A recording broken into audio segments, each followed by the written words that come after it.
Assalamualaikum warahmatullahi wabarakatuh. Perkenalkan, saya Dea Putri Amanda dengan ujung NIM 014. Perkenalkan, saya Nazwa Nabila dengan ujung NIM 020. Saya Yuni Kurniawati dengan ujung NIM 14. Kami dari kelompok 2B, mata kuliah biokimia akan menampilkan video dengan judul lipid dan membran. 1, 2, 3. Selamat menyaksikan. Baiklah, pada video kali ini mengenai lipid dan membran. Tujuan pembelajaran, mahasiswa mampu mengkaji implikasi lipid dalam kehidupan sehari-hari. Selanjutnya materi singkat. Lipid adalah kelompok senyawa kimia yang beragam, yang ciri-ciri umumnya adalah ketidaklarutannya dalam air. Fungsi biologi lipid sangat beragam seperti sebagai sumber energi dan pembentuk membran sel. Lemak dan minyak adalah bentuk energi simpanan utama dalam banyak organisme. Fosfolipid dan sterol adalah komponen struktural utama dari membran biologi.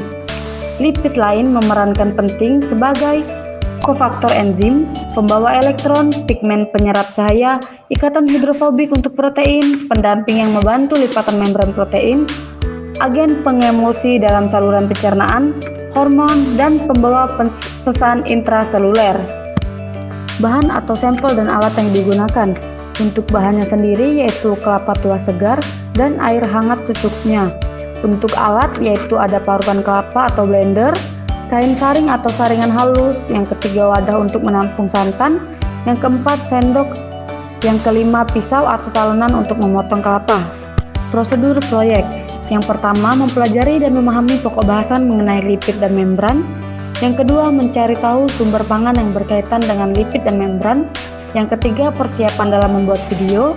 Yang keempat, perekaman video dimulai hingga pembukaan. Yang kelima, merekam objek yang diamati hingga penutup. Yang keenam, pengeditan video hingga selesai. Selanjutnya, pelaksanaan proyek.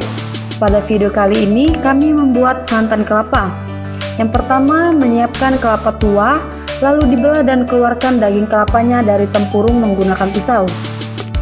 Selanjutnya, cuci daging kelapa sampai bersih untuk menghilangkan kotoran atau serbuk tempurung. Yang ketiga, parut daging kelapa menggunakan parutan manual atau mesin parut hingga halus. Yang keempat, letakkan parutan kelapa dalam wadah bersih, lalu tambahkan air hangat secukupnya. Jangan terlalu banyak agar santan tetap kental. Selanjutnya, remas-remas parutan kelapa dengan tangan atau sendok agar sari santan keluar secara maksimal. Setelah itu, saring hasil remasan menggunakan kain saring atau saringan halus di atas wadah penampung.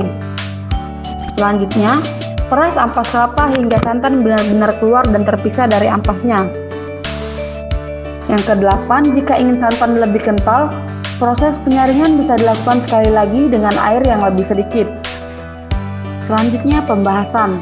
Lipid dalam santan sebagian besar merupakan lemak nabati yang tersusun dari trigliserida, yaitu gabungan antara asam lemak dan gliserol. Komponen utama lipid dalam santan terdiri atas trigliserida sekitar kurang lebih 90-95% yang merupakan bentuk utama lemak. Ada juga fosfolipid sekitar 1-2% yang berperan sebagai bagian dari membran sel kelapa, serta sterol kurang lebih 0,1-0,5% yang umumnya berupa fitosterol atau kolesterol nabati. Selain itu, terdapat pula asam lemak bebas dalam jumlah kecil yang terbentuk akibat proses hidrolisis lemak selama penyimpanan atau pemrosesan santan. Yang terakhir, kesimpulan.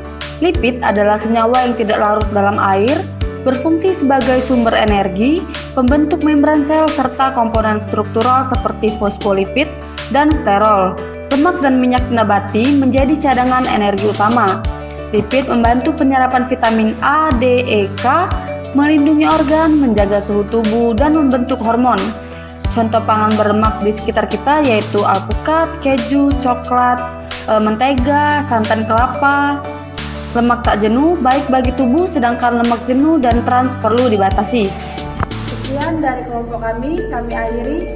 Wassalamualaikum warahmatullahi wabarakatuh.